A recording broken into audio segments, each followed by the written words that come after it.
I'm just gonna come out and say it. I prefer Justice League Unlimited over Justice League. Yeah, you heard me. I love Justice League Unlimited. I love the massive cast of characters. I love the fact that the very first episode is all about being like, we need Green Arrow. Like, yes, thank you. Jeez. And it really introduced me to the wider cast of characters in DC for the most part, because a lot of these characters I had never really been introduced to. Like, Captain Atom, that took me off guard.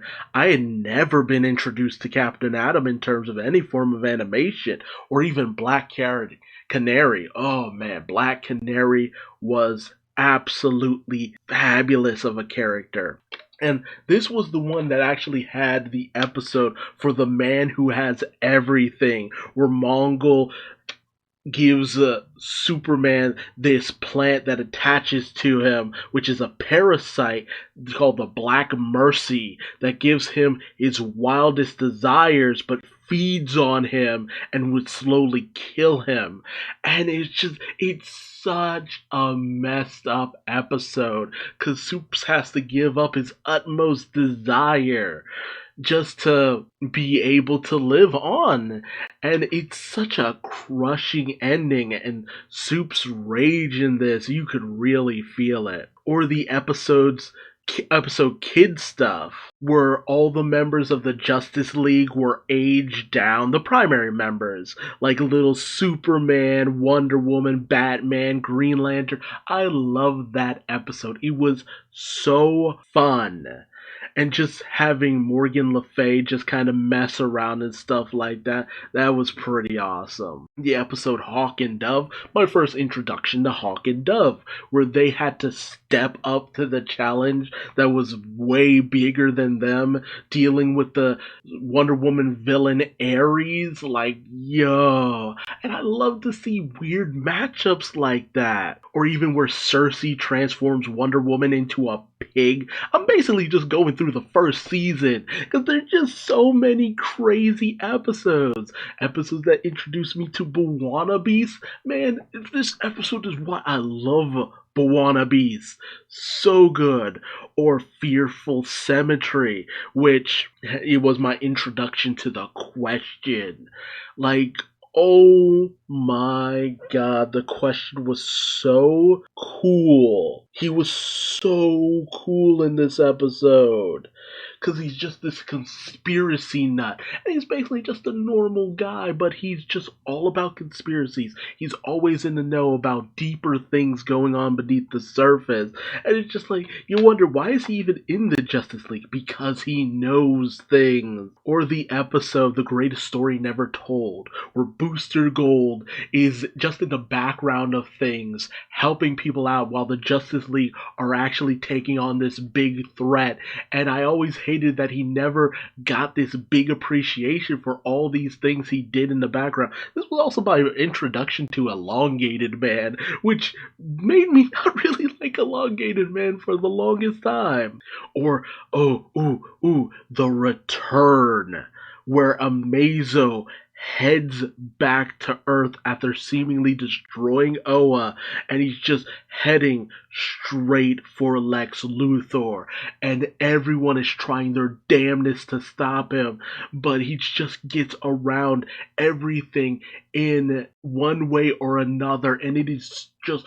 He's so powerful. It's ridiculous. Or the episode Ultimatum, which had basically a parody of the Super Friends, just in a darker direction. And honestly, I loved a lot of the characters, and I'm glad that they kind of also redid this for Young Justice, where you had the character of Long Shadow, Apache Chief, Wind Dragon, Samurai, Juice, Black Vulcan, Downpour, and Shifter, who were the Wonder Twins. But the darker twist that things took with that character. Or the episode that had a resurrected Solomon Grundy wake the dead, and I remember the end of that episode because Hawkgirl and Grundy had this connection, and I think this was the episode where it just had such a tragic ending. Like, we're talking full on tell me about what was it? What was it? Lenny of Mice and Men, I think it was. That kind of ending. And I remember just being so heartbroken at the end of this episode. Or the two-parter, Once and Future Thing, where Batman, Wonder Woman, and Green Lantern are fighting against this time-based villain and end up back in the Old West with Jonah Hex and a whole bunch of old school, Wild West heroes. And that was fun, because I think that was one of my first moments with Jonah Hex, aside from, I think there was another episode for, what was it, Batman? I think something else had Jonah Hex in it before this. I can't quite remember, but that was fun. But the real fun thing was seeing all of them go to the future, where they ended up in the time of Batman Beyond, where we actually got to see Static older and as a member of the Justice League, and just it was such a fun crossover episode. It was so wild. Ooh, better yet, the episode The Cat and the Canary with Black Canary and Wildcat. Oh man, Wildcat was so good in this episode. And roulette and the whole thing of meta brawl and stuff like that. And it was a way of Green Arrow trying to get close to Black Canary. Or the Doomsday Sanction, where they unwittingly unleashed Doomsday and he just cuts a swath through everything. Or Task Force X, which had Deadshot, Plastique, Captain Boomerang, Clock King, and Rick Flag Jr. infiltrating the Watchtower. That was I love the fact that they told an entire episode from the perspective of the bad guys, and it made me feel some kind of weird way about our heroes, because it was just oh man, are they gonna get caught? Are they gonna make it out okay? I'm like, why do I care about that? They should get caught. Or the episode Double Date, where Huntress was kicked out of the Justice League because she wanted to murder a mob boss. That was the thing about Huntress. She's always been super hardcore. So she gets the Question to help take him down, while Green Arrow and Black Canary are actually in charge of protecting the guy. It's just, oh man, so amazing. Or one of the best episodes is The Clash, which is Superman and Captain Marvel, or Shazam now, going head to head, because Superman ends up being manipulated by Lex Luthor, who is playing the role of a good guy, and Superman has his paranoia played upon, tries to take down what he thinks is a bomb, only for Captain Marvel, Shazam, to try to stop him, only for it to turn out to be some form of generator. And it was all this plot to discredit Superman. It was the most, holy shit moment. But I did love seeing Captain Marvel, Shazam, just chew out the League. Or how things start to ramp up as the Question discovers this information about the Justice Lords, which is supposed to be used to discredit the League, and he ends up being captured after trying to confront Lex Luthor. He's tortured. Superman and Huntress go in to try to save him, but they're held off by Captain Atom, because he's very loyal to the government, he tries his best to hold them off, but he's ultimately defeated. And then you have the following episode, Flashpoint, way before actual Flashpoint, but Luthor manages to gain control of the Watchtower's main gun, which fires upon Cadmus, which makes the League seem irresponsible for it. And so Amanda Waller has this whole legion of clone troopers try to take down the League. And when the rest of the League try their best to help out, a lot of people blame them for the damage and destruction. And I love this kind of stuff, because you see it in Young Justice too. The idea of villains using these sneaky tactics in order to subvert and work around the hero's notice. It is just, I love the chess games that just go on behind the scenes. And all of this, most of this is just because of Dwayne McDuffie. Most of this is because of Dwayne McDuffie. He wrote most of these plot lines. Like, the creator of Static Shock was amazing, and that's why he's so missed, because he had a wonderful sense of how to write these stories. And then you have Panic in the Sky, where most of the league surrenders over to the government, except for Batman. Ultimately, it's revealed to Amanda Waller that Lex Luthor was behind the firing of the Watchtower laser, because Amanda Waller is gray as ever in this, but the fact that Lex Luthor was the one to instigate all of that doesn't sit well with her, especially the fact that she was being manipulated, basically. But then when he's confronted, you find out that Brainiac was in control of his body the entire time and kind of merges with him. So it ends up being a confrontation with Brainiac as well. And it becomes this knockout, drag down fight again of the League versus this souped up Brainiac Luthor fusion. And Wally, the Flash, ends up just having these like epic punches where he runs around the world and just smacks the Lex Luthor Brainiac fusion. And I love this episode because it was so intense.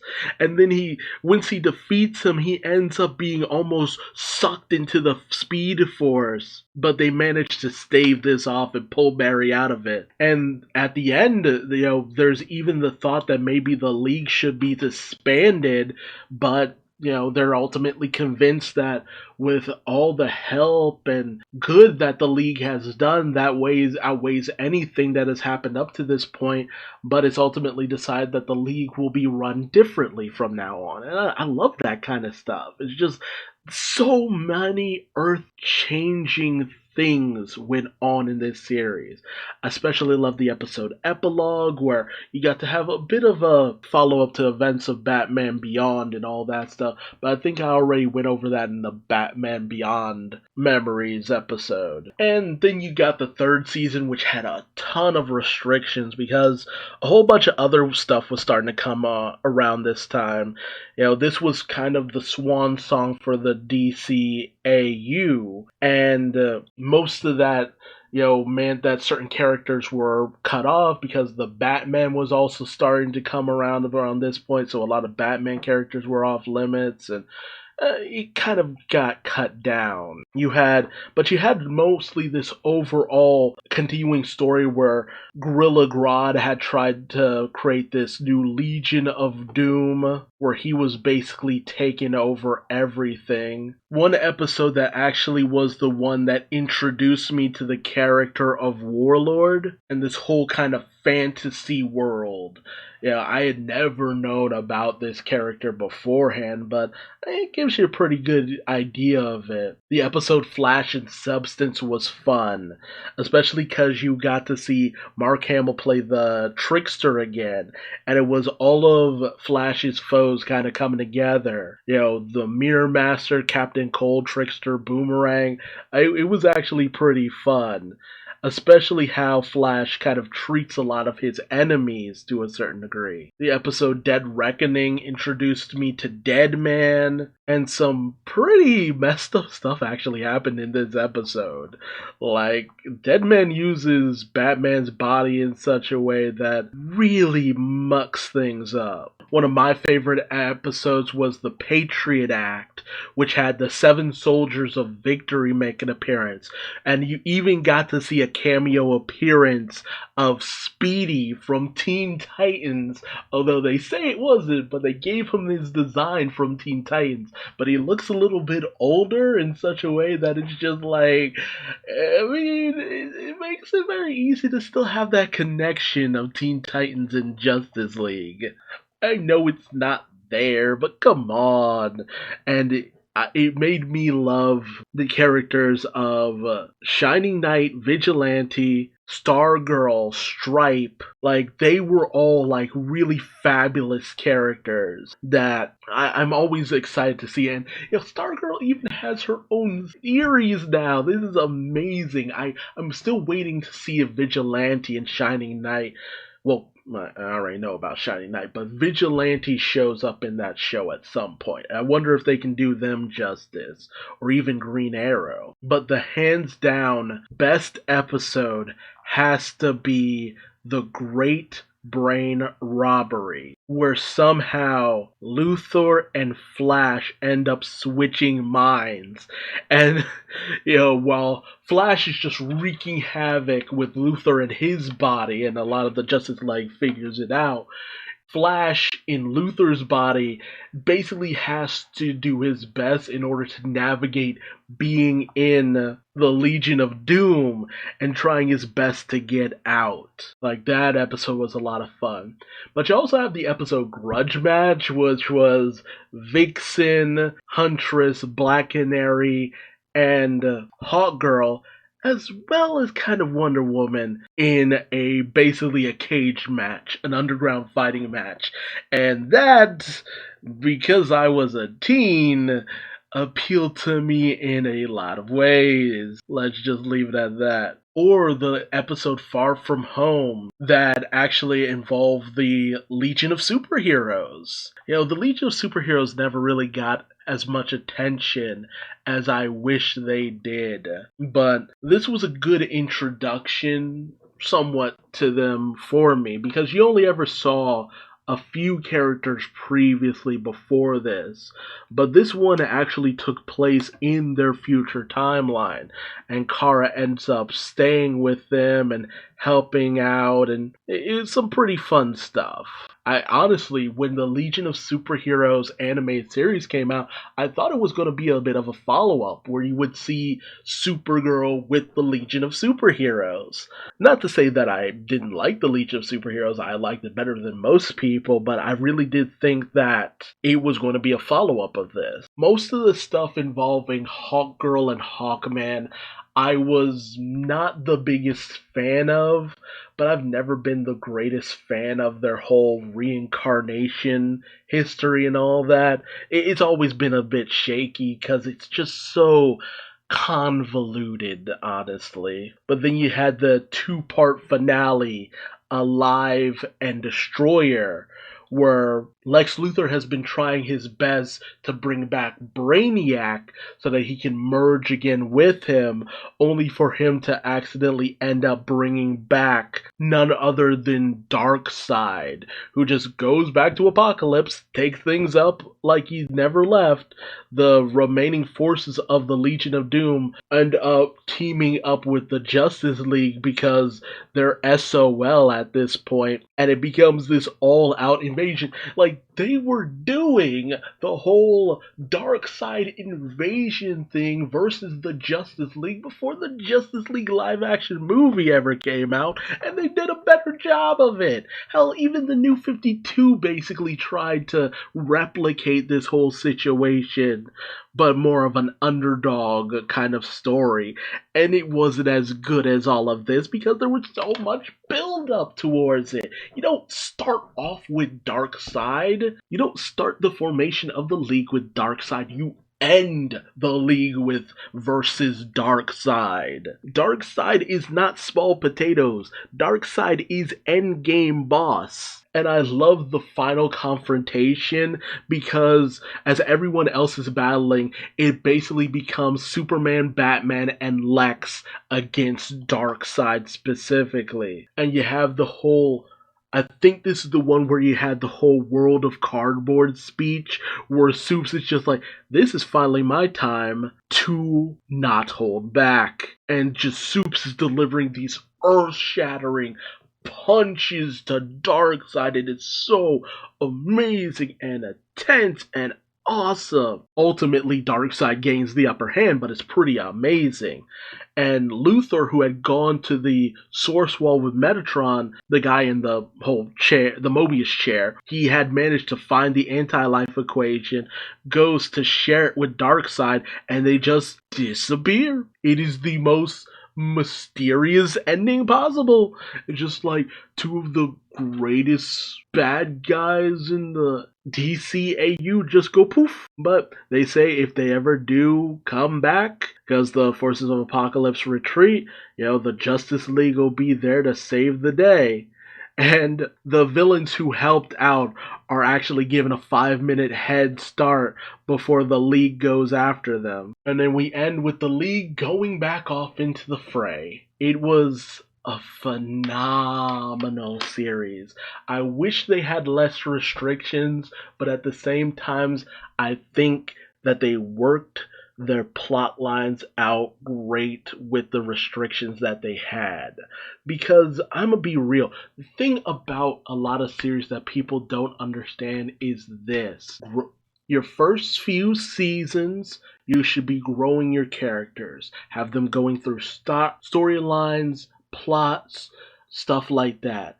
And then you introduce newer characters to start to kind of take center stage in a lot of ways and kind of be associated with our main characters from before, because that gives our main characters newer characters to kind of bounce off of, situations that they've never been in, personalities that they normally don't gel with a lot of the time. And I feel like that always creates a greater amount of depth that you can have for your character. And that's just why I always love ensemble casts like this. You can mix and match personalities and power sets and have them in the most strange and bizarre situations. It was a lot of fun. And that's why I love Justice League Action so much, just as short-lived as that was, because I love the idea of just the League going out there on these crazy adventures. That's usually what happens. The Justice League ends up in crazy, world-shattering adventures that's just weird, wacky, wild, and dangerous. And it's always awesome every time. This was the best possible end that the DCAU could possibly have. And I'm glad they got to basically exhaust every possible avenue. Like, they ran the gauntlet of ideas. They got to the end and they still had room to move. So I definitely have to say thank you to everyone who worked towards this series and where it ended up. Dwayne McDuffie, Bruce Timm, James Tucker, Sean McLaughlin, Sam Register, Sander Schwartz, the whole damn crew. You really went the distance with this cap off to the DCAU, and I really wouldn't have had it any other way. Like, giving even the more minor characters a little bit of time to shine. Hell, I got everything I could possibly want from this series. The only thing that even comes close to getting to touching this is honestly Young Justice. And even that is only because it takes the whole Teen Titans concept and merges it with the Justice League. And that's the only thing that makes it like, okay, this is like that next level thing. Because you never got to see a lot of our older characters have younger wards and mentees who moved forward and progressed. And that's enough. I'll get into that when I get to Young Justice.